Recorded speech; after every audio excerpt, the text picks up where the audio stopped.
All right. Good morning, everyone. Welcome to the July 2022 Marketo Engage Champion Office Hours. My name is Brandon. I'm going to be moderating the office hours today.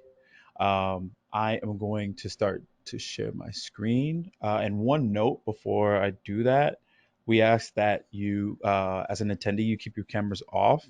Um, and if there's an opportunity to come, if like a question gets asked, then you can turn your camera on and then ask your question. But we just ask while the champions are having a dialogue that you keep your cameras off. Share my screen here.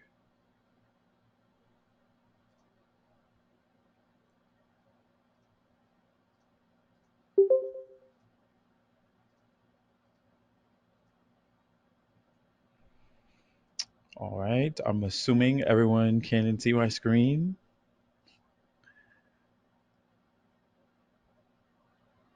All right. So our agenda for today is I'm going to do some introductions.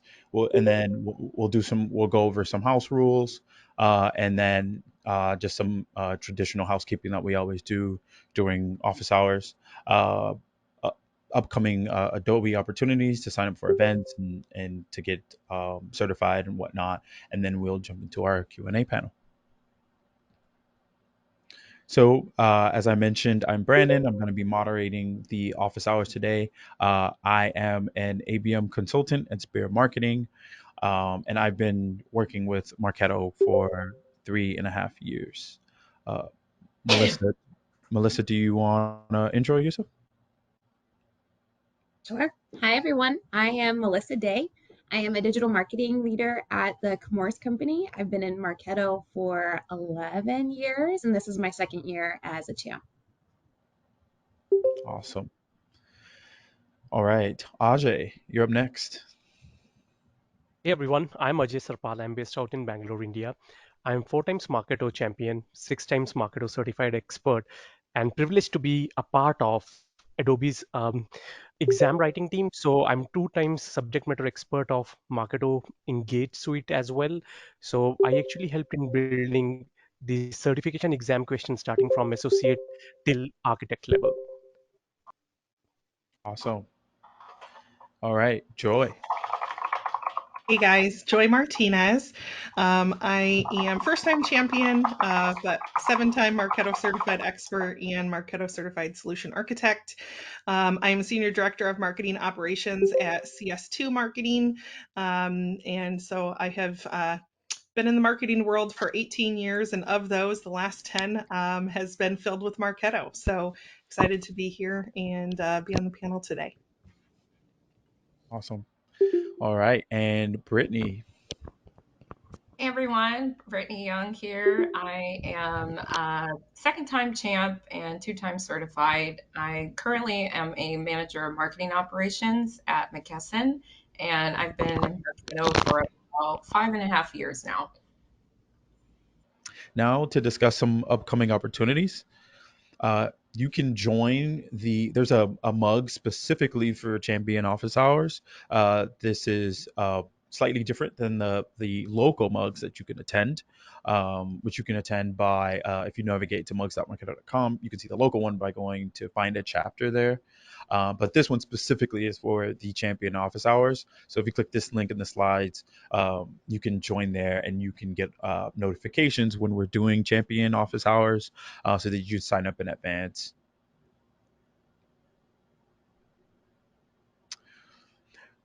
If your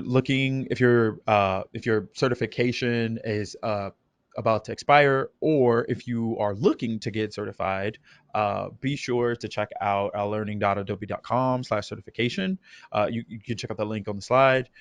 There are two flavors of certifications now that have kind of replaced the current ones that were named after like the Marketo Certified Associate and Marketo Certified Expert. They've now been replaced with the Adobe Marketo Engage Business Practitioner Expert and the Adobe Marketo Engage Business. Oh, sorry. the Adobe Marketo Engage Business Practitioner Expert, Adobe Certified Professional, and Adobe Certified Expert. So that's replace the associate and expert respectively.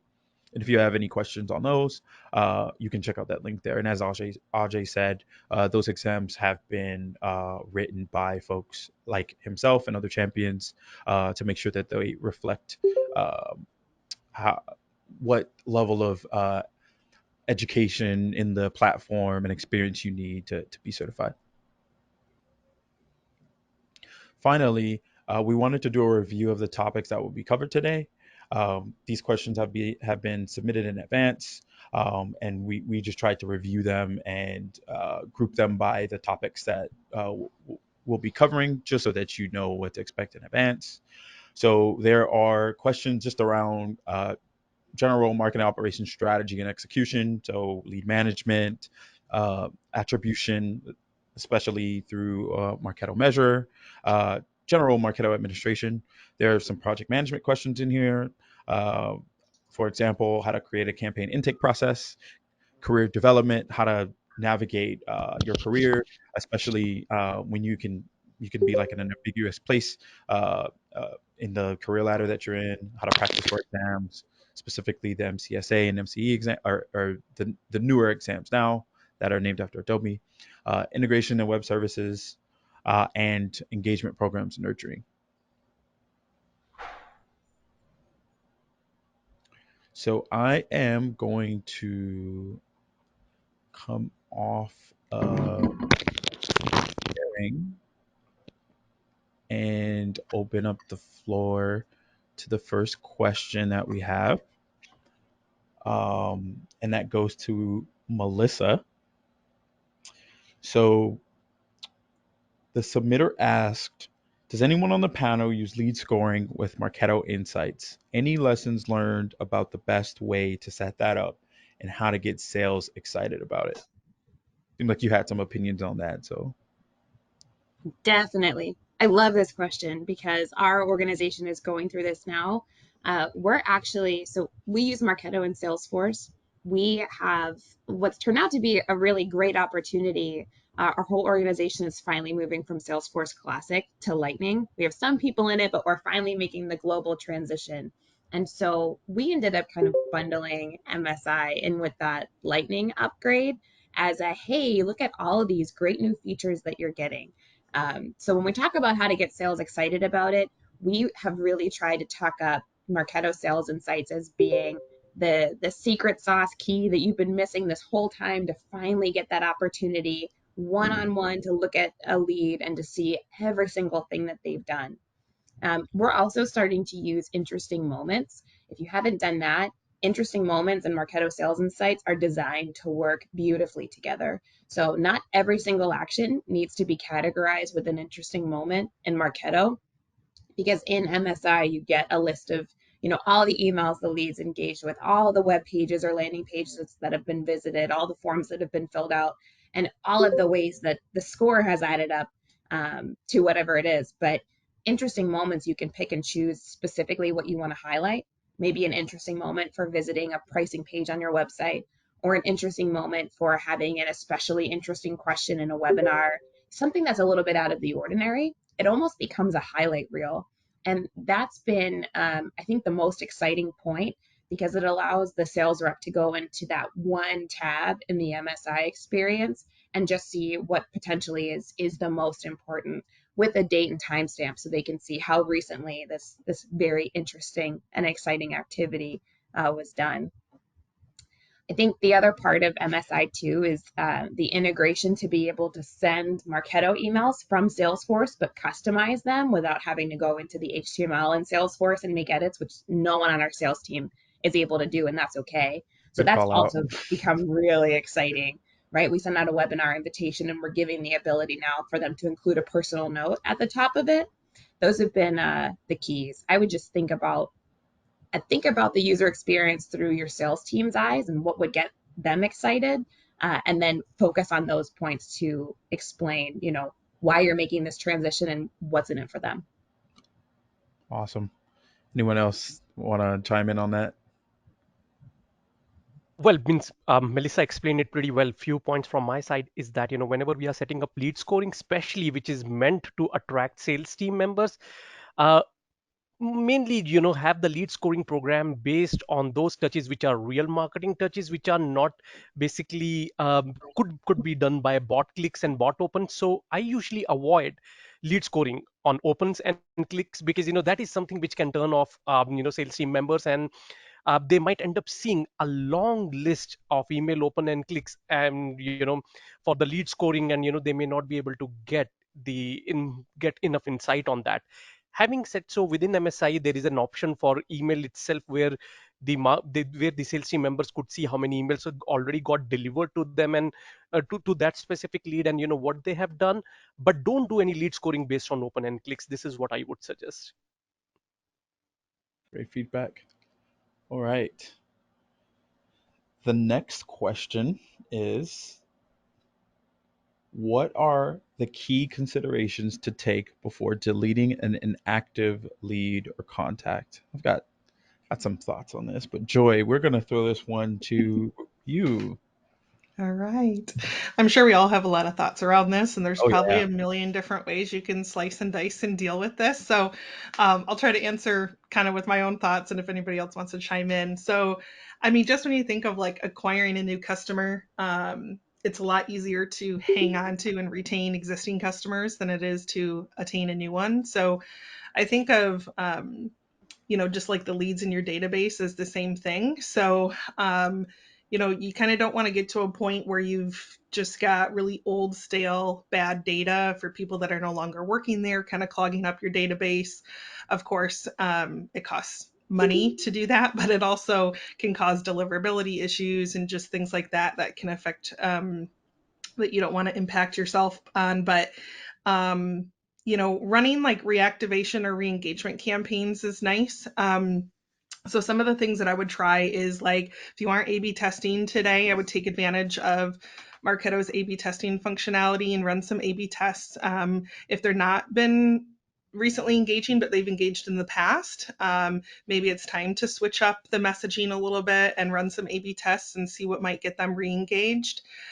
If they've never engaged at all, running A/B tests is also helpful because it could kind of like wake them from the dead, if you will, right? Like those zombie leads that just have been there and never engaged. Another thing that you can do is just switch up your cadence. Like if you're used to kind of emailing a group of people, you know, every week or twice a week, like maybe spread it out a little bit and slow down. Do some testing on the cadences of your communication and see if that makes a difference. Also playing around with like Marketo segmentation and just thinking of your audience, and pairing that with your content strategy. You can um, just create like a new hyper targeted message to like a little slice of an audience, right? You don't need to try to email your entire database at once, like all the inactive leads, and let's try to send one message to them. You can kind of Yeah. see if there's like similarities that you can kind of put into like little segments, right? And, even use like dynamic content to be able to, get out really personalized, like hyper relevant messages and see if that helps. I also think like outside of just marketing, like the sales plays that can happen that you may want to do before you decide just to like purge inactive leads or anything, like, you know, I've worked places that have had, auto dialers, or like where the outbound team will do like a call day blitz, right? Where you can, kind of look at, do they fall into our ICP? Let's try to look at the ones that have been inactive, but do fall into people that we're actually interested in doing business with, and doing outbound plays via like a call blitz or even an outbound or sales loft, or outreach or sales loft cadence or sequence. Get creative with like channels that you haven't tried before, like paid ads or retargeting,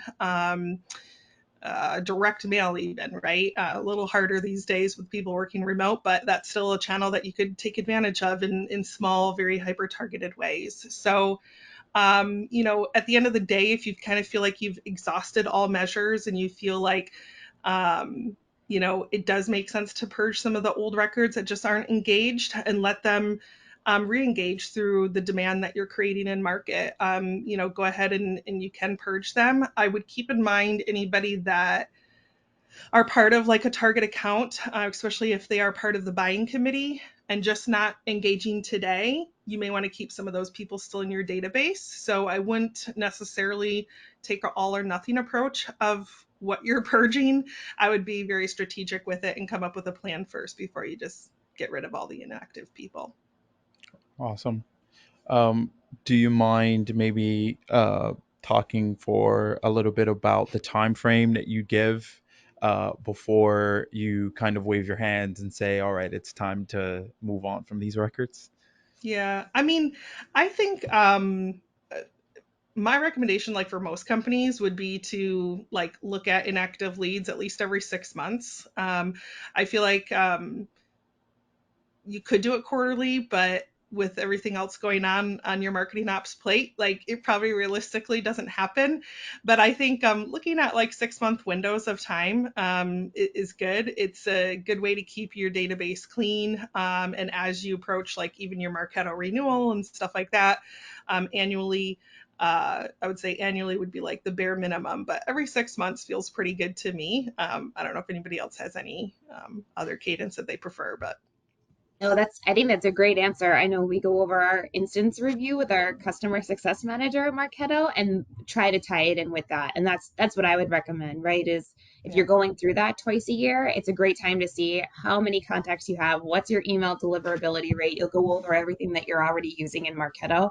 It's a great opportunity to say, okay, this is the time that we need to focus and clean up and maybe see some better numbers in your next instance review. Yeah. And Awesome. just one point from my side is that, whenever, just in case if we need to delete the records, just ensure we are not deleting those contacts which are associated with opportunities, because that might end up messing up the attribution report. So yeah. Great point.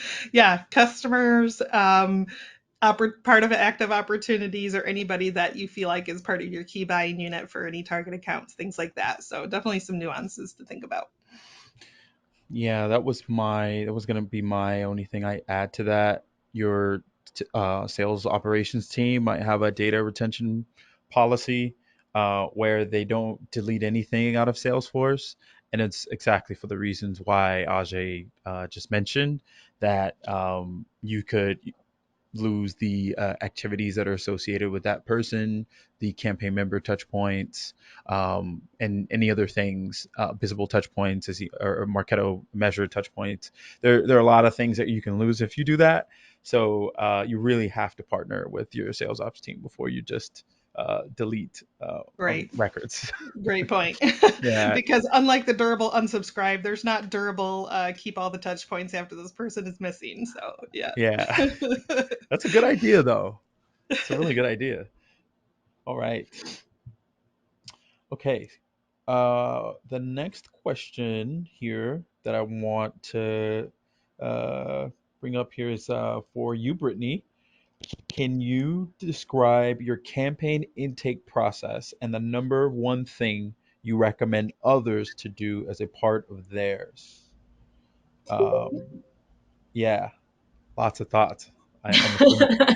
Uh, Yeah, so for us, we use Workfront, and at previous companies, I've used some sort of project management tool for that intake process. And typically, what happens is a stakeholder will submit a request that's then routed to whatever the appropriate team is that handles that. So that could be anything from email or our paid media team, social media, anything and everything. It all goes into there first as a request and then is routed to our teams. And from there, we are able to kind of round robin who takes it based on current workload and things like that. I would definitely say it's it's really important to have some sort of process. And when people are like still continuing to email or chat you, which they will, just keep routing them back to the process. And if you've never rolled something like that out at your company before, it will be painful in the beginning because people want to do what they want to do. They want to just chat you requests or email you. They don't want to fill out a form. But I always empower my team of, when people are doing that on the side, kindly reply to their email and or their chat with the link on which form they need to fill out. Make it And easy for them. yeah. And it has to be that way, especially if you're once you get in, like if you're at a larger company, like McKesson is really large, so we get tons of requests daily. And my team, we all have different schedules too. Like somebody may be out on PTO that started the project and then someone else has to finish it.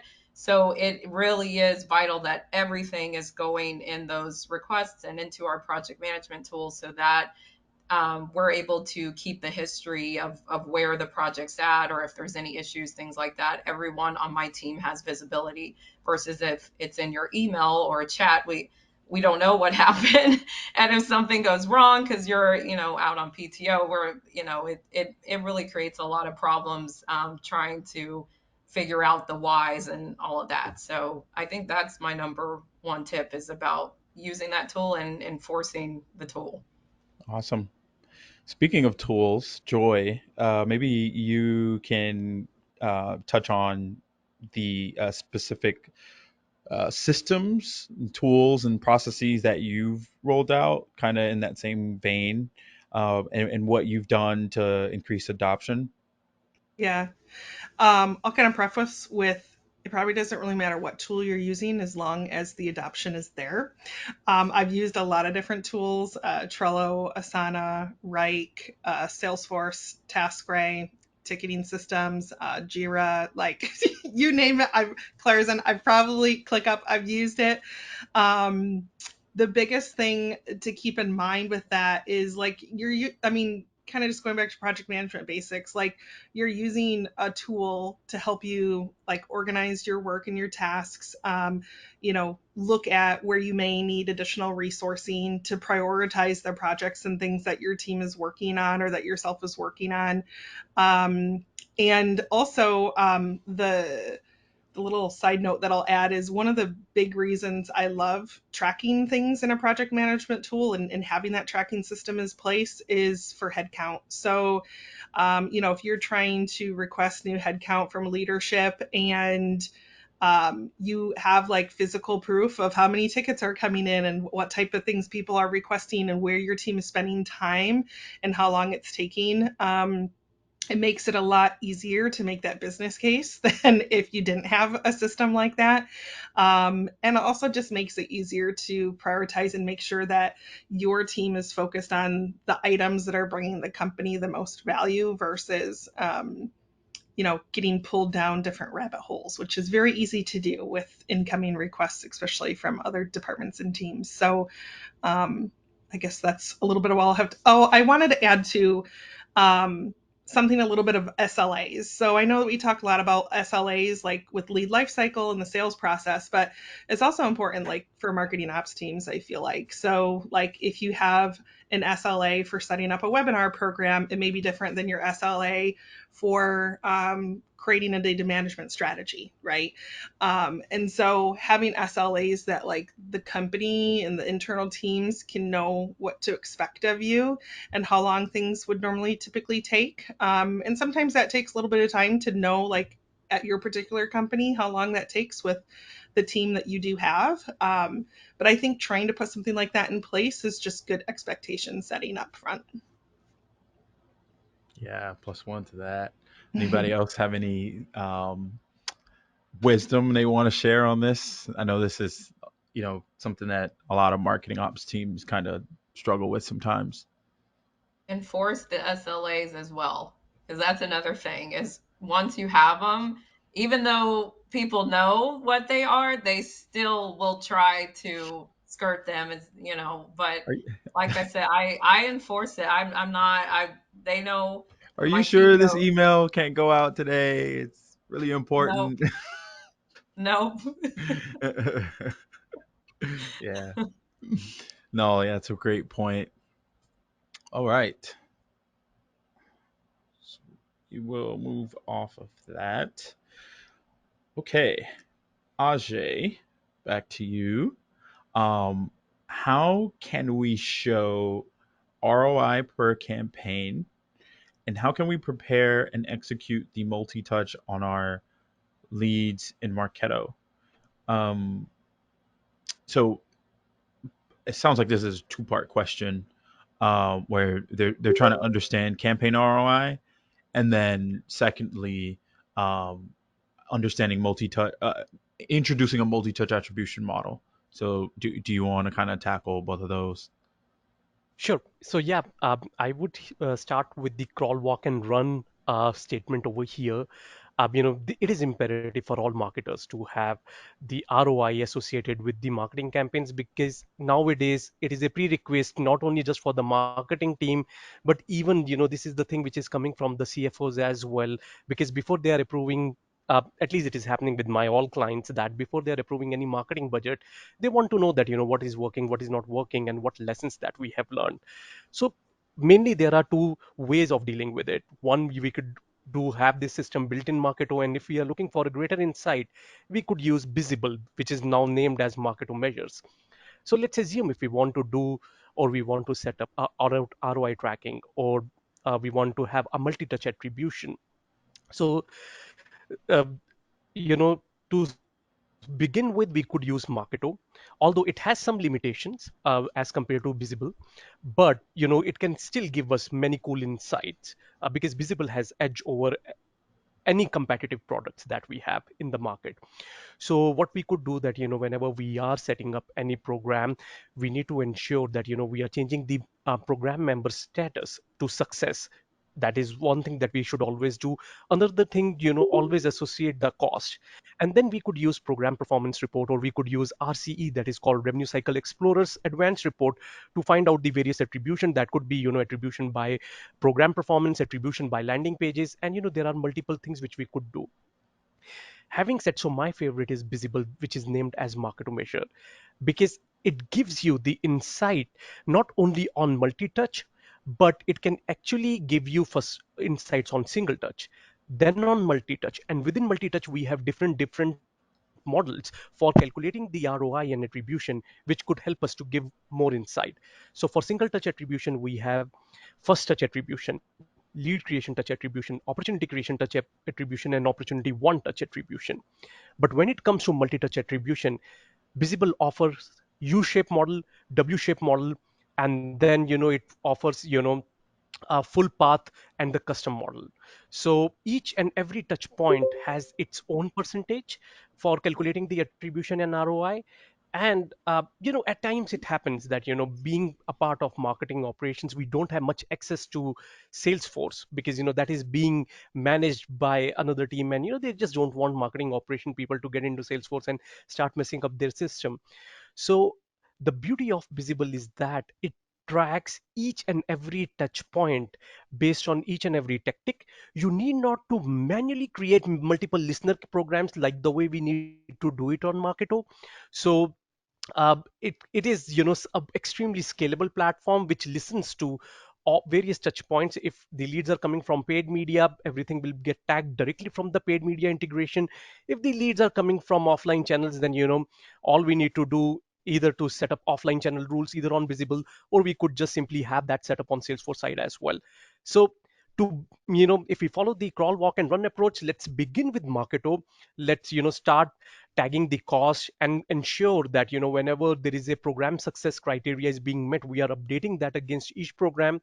Use program performance report, use RCE, Revenue Cycle Explorer, although it is paid and may not be available for all users, but that is the another thing to look into for. And the third thing would be the walk and run approach would be to start using Marketo Measure. This will give you the real insight, and the beauty of Marketo Measure is that you will be able to slice and dice the various attribution touch points. You could suppress the attribution touch point which you don't want to score leads for, and everything will be stored in Salesforce or Microsoft Dynamics, so that your sales team member could see everything within Salesforce, and they need not to navigate to Marketo or any other platform. And you could build all those dashboard on Salesforce itself to see the various cool things done by marketing. And there is one more thing which I want to tell you, that Usually, if we don't have Marketo measure, the attribution that is being shared, that is based on the contact role that is being associated with an opportunity. But what if someone forgets that, and Visible takes care of it?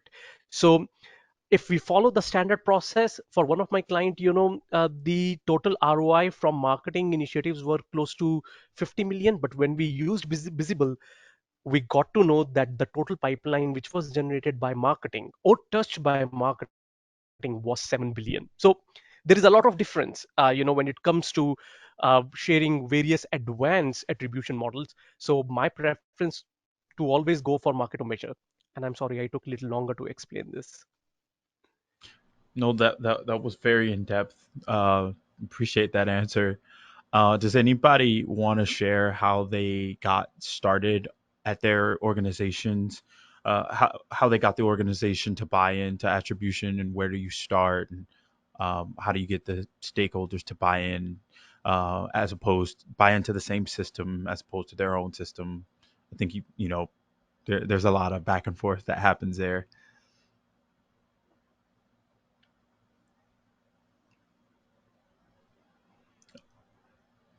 Um, I've seen that there can be challenges around understanding who gets the credit, um, and I think that that's not the right question to be asking. I think the entire organization is the revenue organization is responsible for generating revenue, keeping revenue, and expanding that revenue.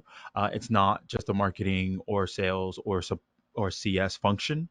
So you really have to go into it partnering with your counterparts, not trying to go in and take credit so that you can, increase your budget, for example, next year or something like that. But I do think you need to go into it as a team and level set, and agree on if you're gonna look at sourced pipeline or whatnot. Well, what does that mean? Like really defining these definite these keywords so that everybody's on the same page. That's what I'd say. Yeah, I'll just add in, I think you made a good point about, I don't think it's a matter of like talking leadership into like, should we do attribution? Because they're already asking those questions. It's more so the method of how we want to track and report on it is always where I find like the hang up is and where the decisions need to be made. What tool or system are we going to use, right? And, what type of model we're going to use and stuff like that is really where your focus should be. And depending on the size of your company or kind of where you are in the maturity, there may be like kind of a phased approach that you need to take as well to even where you start with, like you said, you can Ajay mentioned, starting just with Marketo's out of the box like tools. Like if you have zero attribution in place, like maybe that's a great place to start.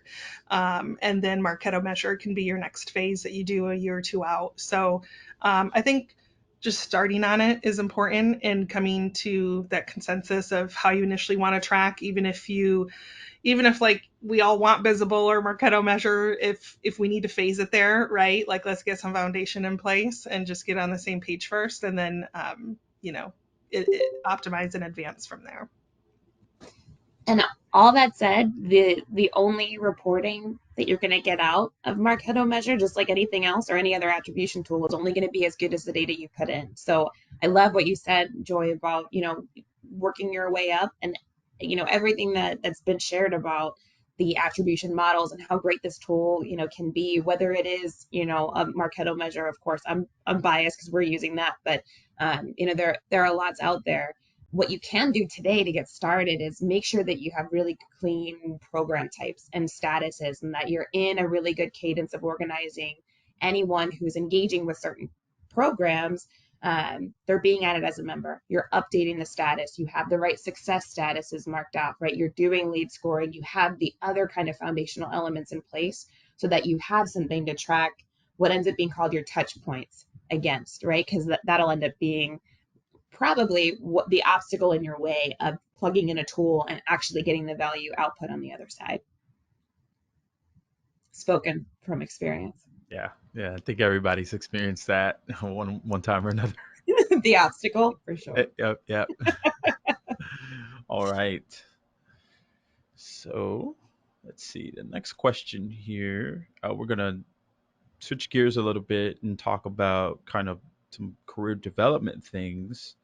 Um, so one of the questions here is, I'm interested in getting a stronger knowledge of Marketo's admin functions.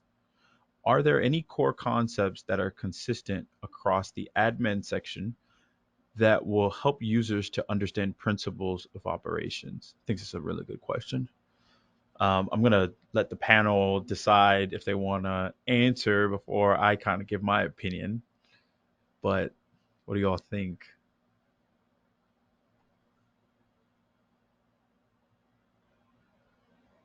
Is that you? Is that you? You all forcing me to go first? We're leaving you the All mic. right. You go Okay. ahead first. All right. I'll take that one. So, yeah, I mean, pedagogy and marketing ops is like really important to me. So I really appreciate this question. I guess what I would say, well, I think before I go into the specifics of this, if you don't have access to an instance, this is going to be even more challenging.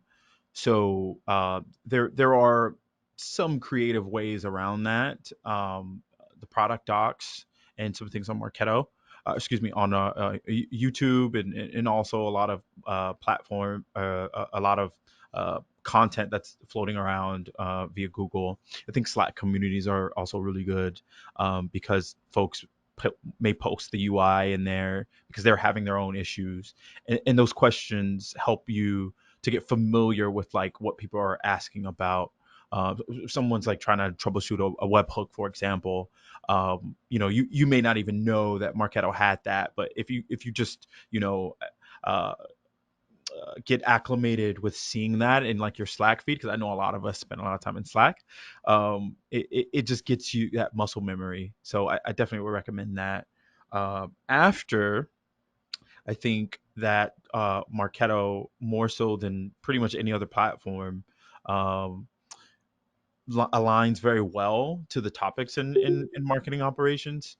So like the idea of programs, those will align very well with like marketing initiatives. And I think if you think about it like that, then you can start to navigate the platform a lot easier. So, if your marketing team probably does some planning, and they probably have a big event every year, and they probably want to do some emails, and they probably want to do webinars.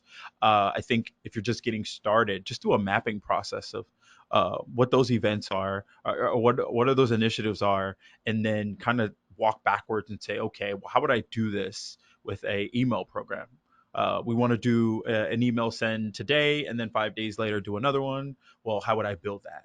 Right? Like, I'm just going to the docs and saying, okay, well, I probably need one email program or two email programs and a smart campaign and an asset, and just kind of apply it to the actual business, and that will it'll kind of come just with that practice.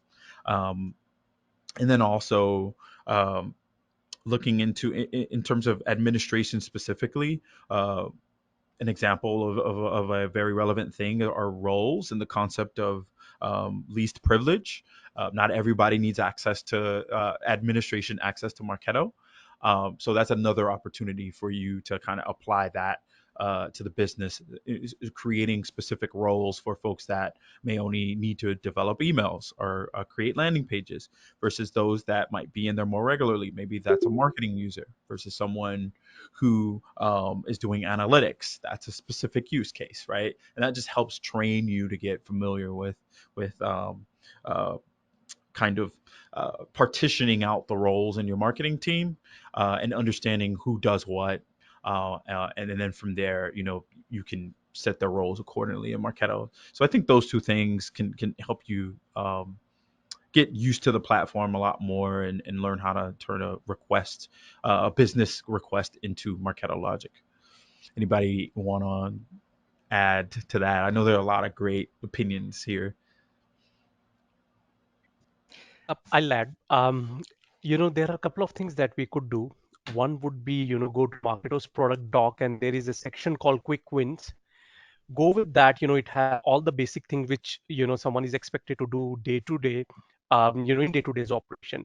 And just in case if you want to know more about what is admin supposed to do, and what all things admin should be doing, please go ahead and plan for your Marketo Certified Expert exam, and go follow the guide document. You will be having all the important topics related to admin or other stuff which as an expert you should be knowing, and start working on that, and that will also give you more insight, what all the features that Marketo offers and how well you can actually prepare.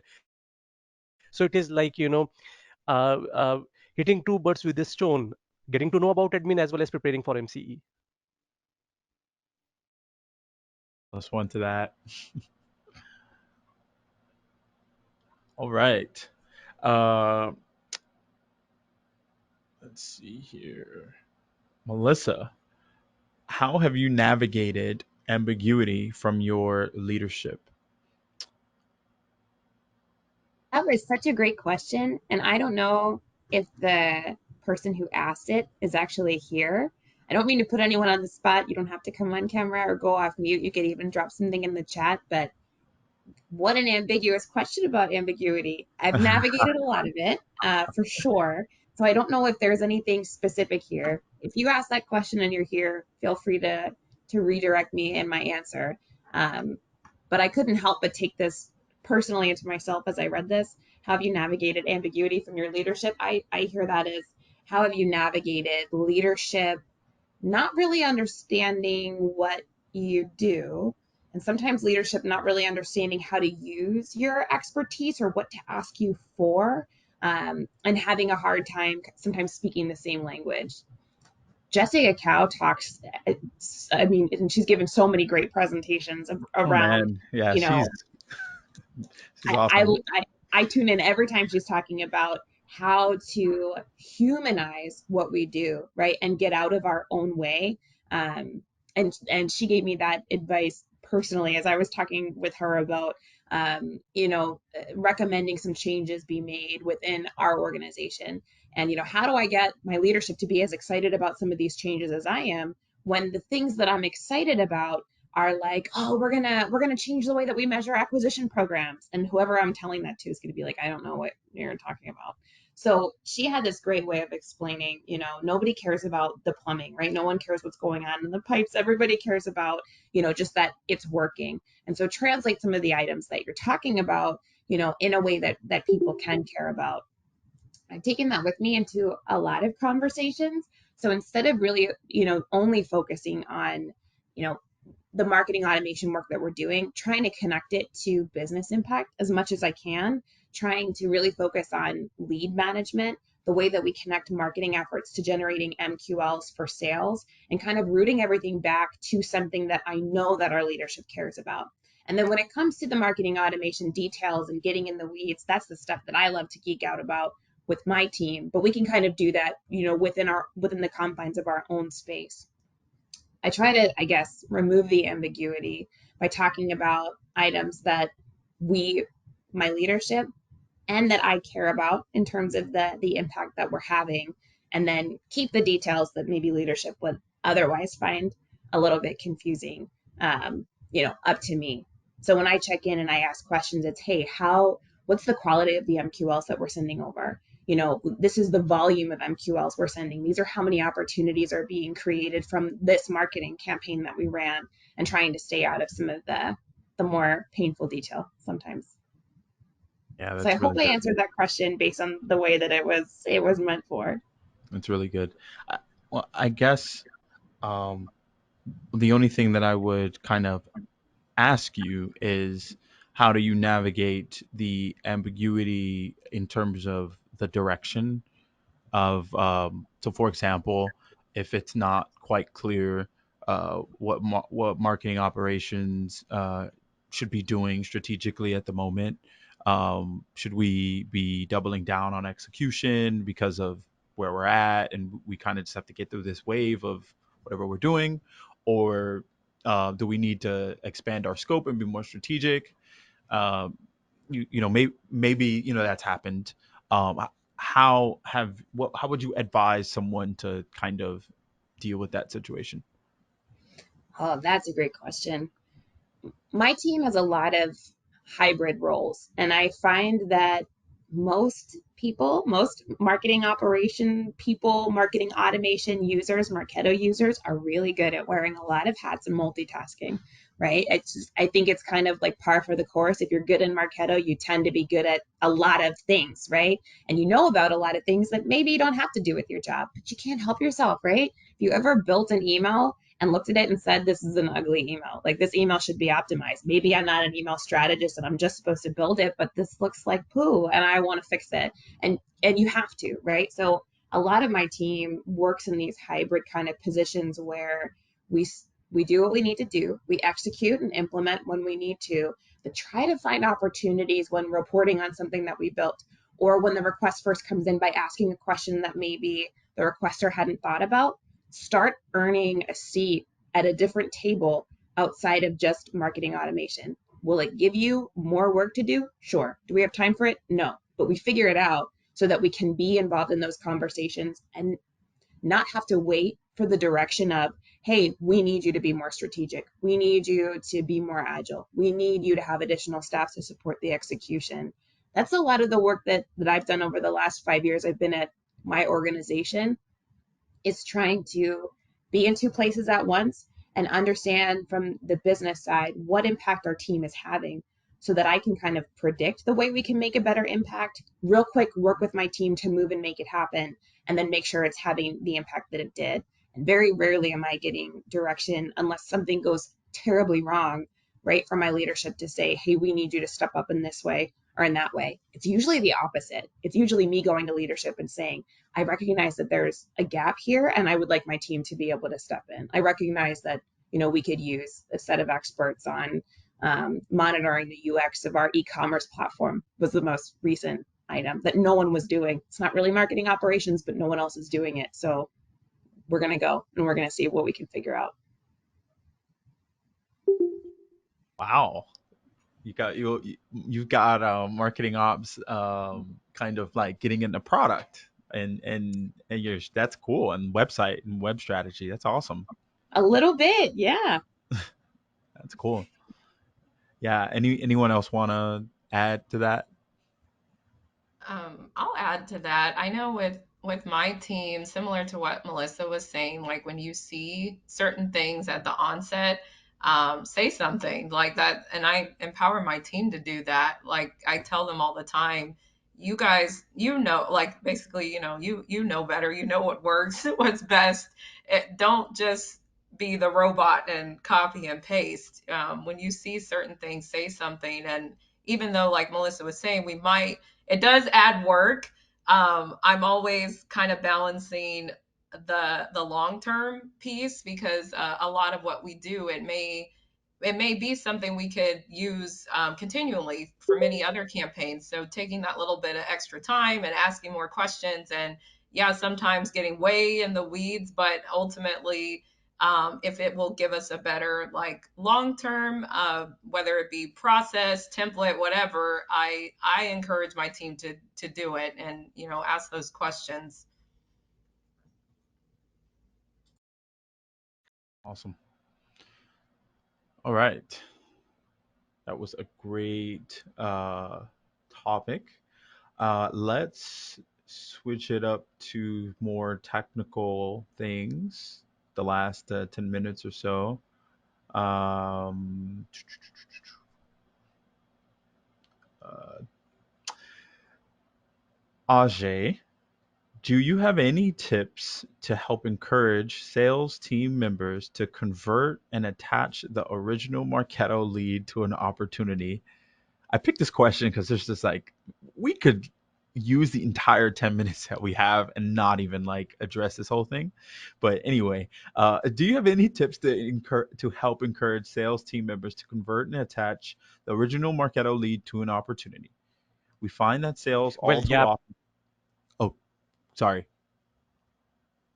I'm sorry, I just interrupted you in between. You're just Well, ready. yeah, Let me finish the context and well, then yes, please. yeah, we find that sales all too often leaves the original marketing lead behind when the conversation moves to a different primary or decision maker contact. All right, have at it. I'm sorry, there is a lag from my side because I'm working from hotel and the internet is a bit choppy because it was raining heavily outside. So sorry Oh, about that for no. interrupting everyone in between.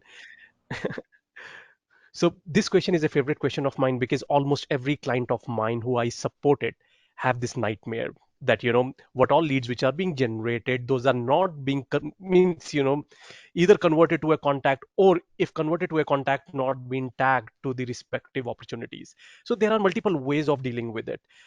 First, you could always work with your sales operations team and create some sort of validation rules that whenever an opportunity, and this is something that we need to do it on Salesforce, uh, so that whenever someone creates an opportunity, it is mandatory for them, or it is required, it is the prerequisite that they need to add a contact role associated with it.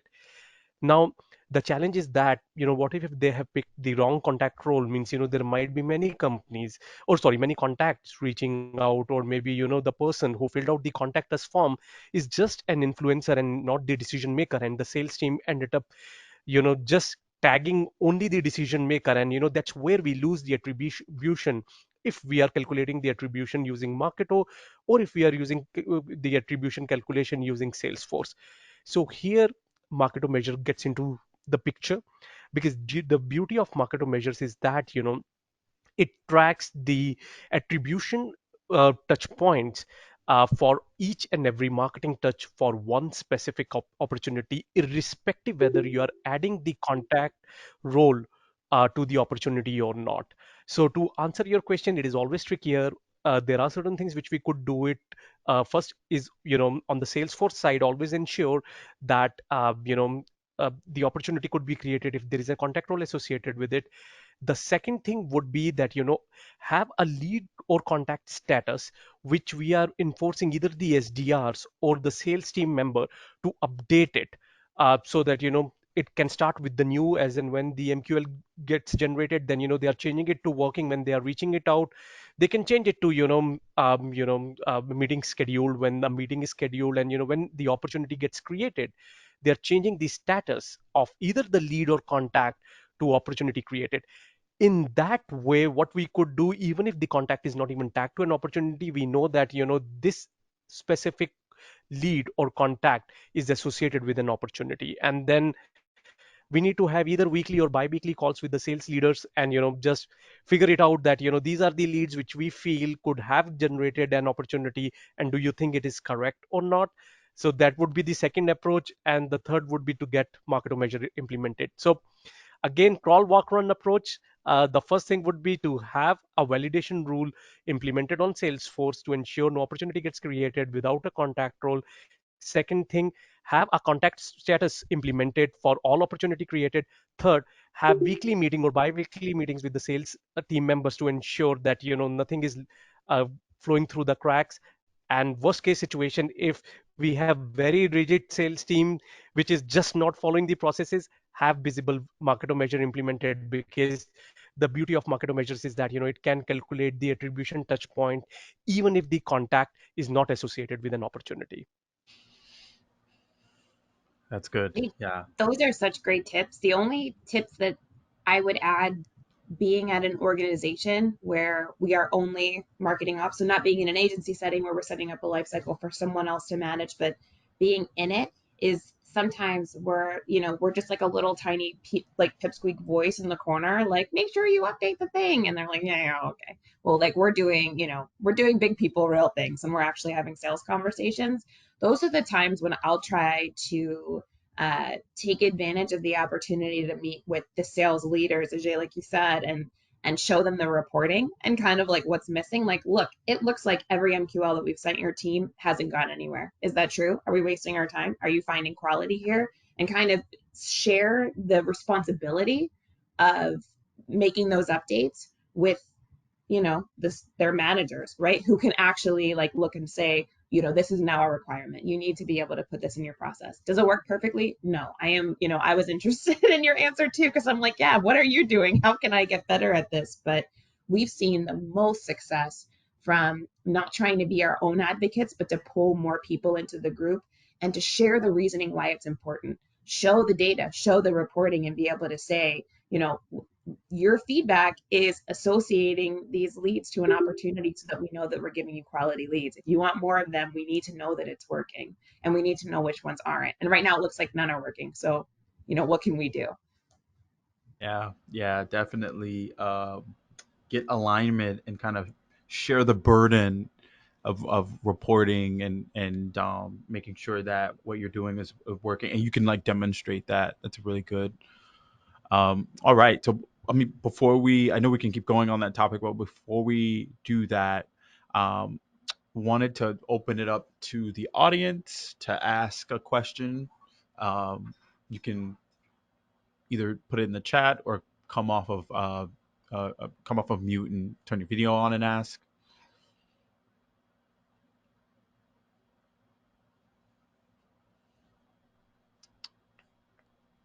Let's see, let me make sure I'm watching the chat here.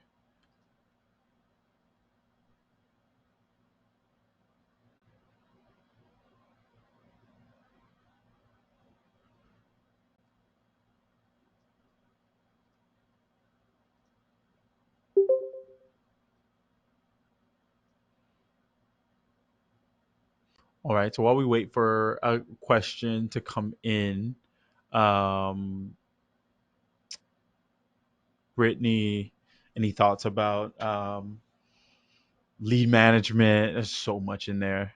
Um, any thoughts on the current topic? Oh, no, I'm definitely how you mentioned with alignment and really just connecting on the why.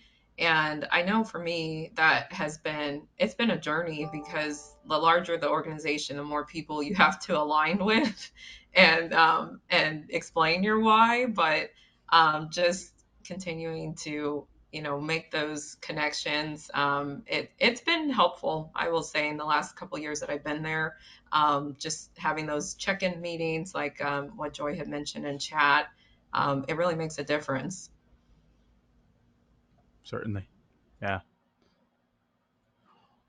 Well, all right. This was awesome. We talked about a lot, so I'm definitely gonna have to go in and pull all of these nuggets out and make sure that they're in the slides. Okay, looks like we got a question that came in before we jump here. Um,